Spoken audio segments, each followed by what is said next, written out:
สบายดีตอนนี้เราก็อยู่กับรถฟีโน่เนาะรถคันนี้มีอาการขี่ไปในระยะหนึ่งหรือว่าจักห่อนแล้วเวลาเราปิดสวิตช์กระแจมอดแล้วเนาะแล้วก็ที่สตาร์ทบ่ได้อาการหลักๆเพิ่นเดี๋ยวนี้ก็ได้ขี่ลองแล้วอาการเป็นคือว่าเนาะเกือบมาบ่ได้ กลางทางและได้ล้างอนามัยคาบูหรือคาบิวเนาะอนามัยไปเรียบร้อยล้างเช็คอนามัยขี่ลองก็ยังเป็นคือเก่าอาการเก่าและมื้อนี้เฮาสิมั่างเบิ่งหัวกะโหลกอยากเบิ่งแหวนยันแหวนมูกอาการหนึ่งเนาะสันนิษฐานไปเพราะว่าเฮาไล่เกี่ยวกับคาบอกคาบิวยังเฮาก็ล้างไปแล้วแต่อาการมันยังบ่จบตอนนี้ก็สิมั่างสุดเทิงเบิ่งก่อนอยากเบิ่งแหวนเนาะแหวนมูกหรือบ่สำหรับคันนี้และมือนี้เนาะเอาฟีโน่ก่อน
นี่การลงวันนี้กินเสียนะเรื่องการกินดีไปเลย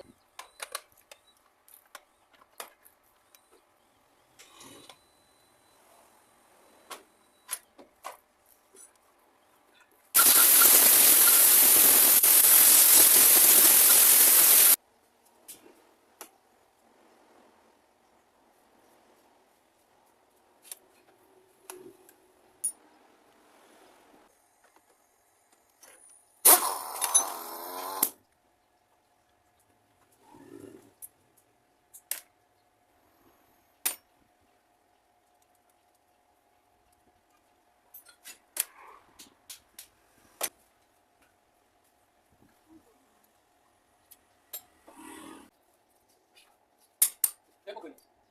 หมด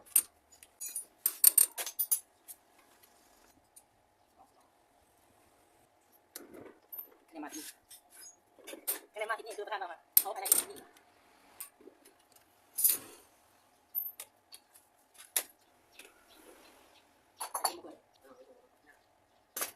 ไปไหนที่เลยมาที่บอกว่ากูมีอย่างนี้เลย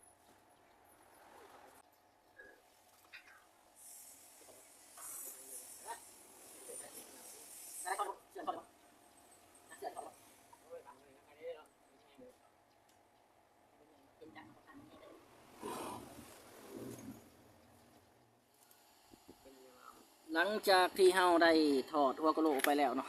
เดี๋ยวเบิ่งสภาพทางในกล่องกระบอกแจ้งขอโทษขออภัยกาซีคอนหน่อยหนึ่งเนาะตึกลักเห็นบ่กล่องบ่แจ้งขออภัยเด้อ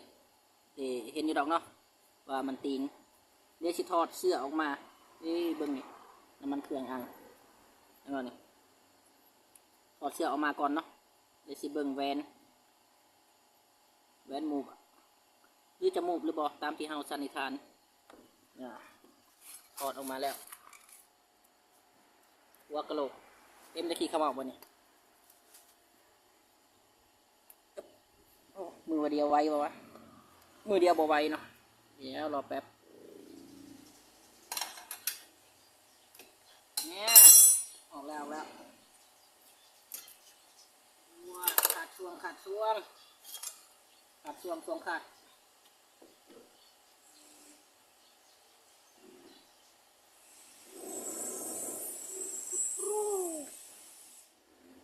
โอ เคเนาะหลังจากที่ถอดออกมาแล้วเห็นบ่มีรุ่นหน่อยหนึง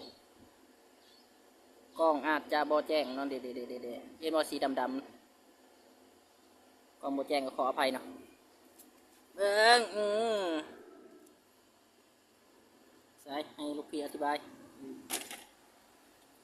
เดี๋ยวเขาบอกเพื่อนเนี่ยผมหา ชัดเจนเนาะพี่น้องเนาะเบิ่งความห่างของแหวนเหตุผลที่บ่มีแห่งดันมั้งแห่งดันบ่พอเลยเนาะนี่อาการมันแหวนมูฟตามสันนิษฐานการได้บ่บ่ดังเนาะบ่ได้ดังเท่ากัน